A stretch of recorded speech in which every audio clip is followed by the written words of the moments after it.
एक बार फिर स्वागत है आपका एस्ट्रो दर्शन के कार्यक्रम में। हमारे साथ हैं शिशिर पाठक जी। नमस्कार शिशिर जी, एक चीज बताइए कि इस दुनिया में लोगों के पास बहुत कुछ है। लोगों को ज्ञान मिलता है, लोगों को शांति मिल जाती है, लोग काम करते हैं, मगर धन नहीं मिलता। ऐसा क्या है, बहुतों के पास धन की अभी भी कमी है। क्या ऐसा चीज होता है जो कुंडली में, जिसको हम अगर ध्यान दें तो हमें भी धन आ सकता? हिमांशु जी, कहा जाए या देखा जाए तो बहुत ही महत्वपूर्ण प्रभाव है जीवन पे। आपने ठीक ही कहा कि धन उस मात्रा में सभी लोगों को उपलब्ध नहीं हो पाता। मैक्सिमम लोग उसकी कमी महसूस करते रहते हैं। तो जन्म कुंडली में भी धन से संबंधित कुछ भाव हैं। भाव के जो मालिक हैं उनसे कुछ योग बनते हैं जिन्हें धन योग कहते हैं। तो अगर आप उन्हें समझ लेंगे और आप अपनी कुंडली में उसकी जांच स्वयं कर लें या किसी योगी ज्योतिषी से करवा लें तो आपको बात समझ में आ जाएगी कि किन दशाओं में या क्या उपचार करके आप अपनी धन की स्थिति को ठीक कर सकते हैं। जैसे प्रैक्टिकल लाइफ में भी हम लोग देखते हैं कि धन का दो पार्ट है, एक आपकी अर्निंग है और दूसरी आपकी सेविंग्स है। जरूरी नहीं है कि बराबर की कमाई वाले दो लोग 10 साल के बाद निकाल करके अपना लेखा जोखा देखें तो उनकी सेविंग्स बराबर ही हो। तो आपको पता चलेगा कि हो सकता है कि कोई कर्जे में हो और किसी ने बहुत सारी सेविंग्स बना ली हो। तो ये दो भाव हैं कुंडली के बहुत ही इंपॉर्टेंट। एक है 11वां घर और एक है दूसरा घर। 11वां घर आपकी कमाई को दिखाता है कि आपको किस तरह की अपॉर्चुनिटी मिलेगी, कितना पैसा आप कमाएंगे, आपका नेटवर्क सर्किल कैसा होगा, आपकी डिजायर्स पूरी कैसी होगी। मतलब उसे लाभ भाव कहते ही हैं जीवन में आपको जिस भी तरह का। तो पैसे का भी जो लाभ होना है उसी भाव से होना। जो सेविंग्स और फाइनेंशियल कंफर्ट है वो कुंडली के दूसरे भाव से निर्धारित होता है कि दूसरा भाव आपके सेविंग्स को, खजाने को, कि आप कितना बचा के रख पाते हैं, कितना जमा कर पाते हैं, उसको कितना यूटिलाइज कर पाते हैं। तो ये दो भाव तो डायरेक्टली फाइनेंस से रिलेटेड हो गए। अब जिन भावों से धन योग का निर्धारण होता है वो भाव है पहला भाव, दूसरा भाव, 5वां भाव, 9वां भाव और 11वां भाव। तो कैसे पता करें कि धन योग बन रहा है या नहीं बन रहा है? ध्यान से अगर सुनेंगे तो सिंपल है, बहुत कॉम्प्लिकेटेड नहीं है। अगर इन भावों के मालिक इन्हीं भावों में है, जैसे पहले घर का मालिक पहले घर में, या दूसरे घर का मालिक दूसरे घर में, 5वें का मालिक 5वें घर में, 9वें का मालिक 9वें घर में, या 11वें का मालिक 11वें घर में, तो ये एक धन योग बन रहा है। लेकिन ये बड़ा रेयर है, ऐसा हो ऐसा जरूरी नहीं है। तो अब और कोई तरीका है क्या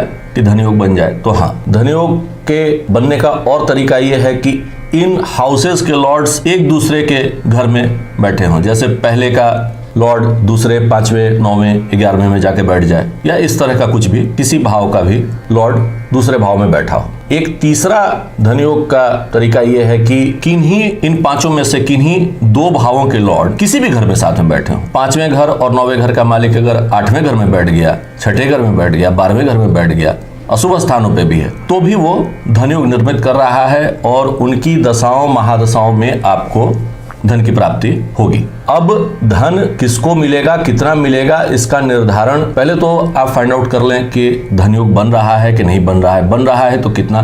जरूरी नहीं है कि जन्म कुंडली में एक ही धनयोग बने, मल्टीपल धनयोग बनते हैं। तो जिन जिन प्लैनेट्स के कारण धनयोग बन रहे हैं उनका स्ट्रेंथ क्या है, उनकी अपनी ताकत क्या है, उनकी दशाएं कब आ रही हैं, तो ये सब जब जांच करेंगे तो आपको पता चलेगा कि हाँ, धन की स्थिति आपकी कुंडली में क्या है। इसके अलावा जो चीजें हमारे आर्थिक स्थिति को इफेक्ट करती हैं वो है 12वां भाव और 6ठा घर। 12वां भाव खर्चे का है। अब धनयोग के थ्रू पैसा तो आपके पास बहुत आ रहा है, लेकिन खर्च बहुत ज्यादा है, निकल जाता है, तो भी पैसा बचाना मुश्किल है। 6ठा घर ऋण का है, तो बहुत सारे लोग आप ऐसे देखेंगे कि जो इतना ऋण ले लेते हैं कि उसे चुकाने में ही उनकी मैक्सिमम कमाई जाती रहती है। या कुछ लोगों की मेंटालिटी ऐसी होती है कि ऋण को ही आय समझने लगते हैं, तो फिर वैसे लोगों की आर्थिक स्थिति भी अच्छी नहीं रहती। तो कुंडली के इन भावों के एनालिसिस से हम समझ सकते हैं कि, और इसमें और थोड़ा इस चीज को विस्तृत तौर से समझें तो बृहस्पति को हम लोग धन का कारक कहते हैं। लेकिन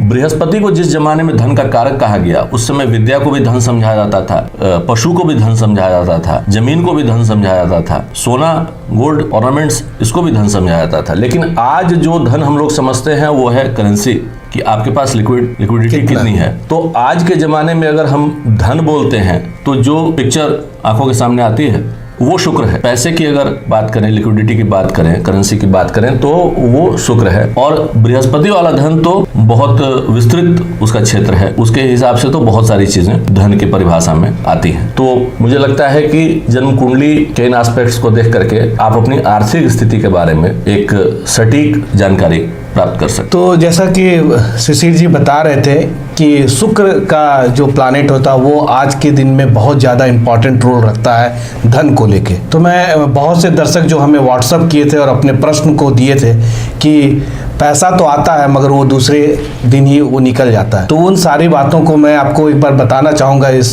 कार्यक्रम के माध्यम से। जब भी आप हमें प्रश्न दें तो आप अपना डेट ऑफ बर्थ, अपना बर्थ का प्लेस और टाइमिंग जरूर दें, जिससे ये आपके बारे में बताने में काफ़ी दूर तक पहुँच सकते हैं। दर्शक एक क्वेश्चन किए थे कि ये जो कुंडली में कई ऐसे ज्योतिष शास्त्र जो बताते हैं कि कुछ महादशा चल रहा है, कभी महामृत्युंजय का, कभी 7.5, उनका क्या उपाय होता है? ये कुंडली के पूरे एनालिसिस के बाद ही बताया जा सकता है और बहुत सारे टर्म्स सुनने को मिलते हैं। मैं चाह भी रहा हूँ कि उस बारे में बात कर ली जाए कि जब आप कुंडली दिखाने जाते हैं तो वो मोनोलॉग नहीं होना चाहिए कि कोई सामने बैठा आदमी आपको कुछ बोल रहा है और आप चुपचाप सुन रहे हैं। आपको जो भी बात समझ में ना आए उसके बारे में पूछना चाहिए, उसे जानना चाहिए, क्योंकि जानने से ही आपको बातें समझ में भी आएगी, उसमें इंटरेस्ट भी आएगा और उसके प्रति आपकी आस्था भी बनेगी। तो बहुत सारे कॉमन टर्म्स जो मैं आपको बताता हूँ, शनि की 7.5, ढैया, पापकर्त्री दोष, मंगल दोष, काल सर्प दोष, इस तरह की चर्चा, इस तरह की वो जो वर्ड आते हैं इससे रिलेटेड बहुत सारी भ्रांतियां भी क्रिएट कर दी गई हैं कि मंगल दोष आंशिक भी होता है, काल सर्प दोष आंशिक भी होता है, इसका क्या प्रभाव है नहीं है। तो इस पे हम लोग अलग कार्यक्रम भी कर लेंगे, लेकिन मैं दर्शकों को यही सलाह दूंगा कि कहीं भी आप जाएं तो पूछें जरूर कि हाँ अगर ये है तो ये क्या है और मेरे जीवन पे इसके होने का क्या प्रभाव आ रहा है और ये क्यों बन रहा है, कैसे बन रहा है, इससे मुझे क्या फ़ायदा क्या नुकसान है।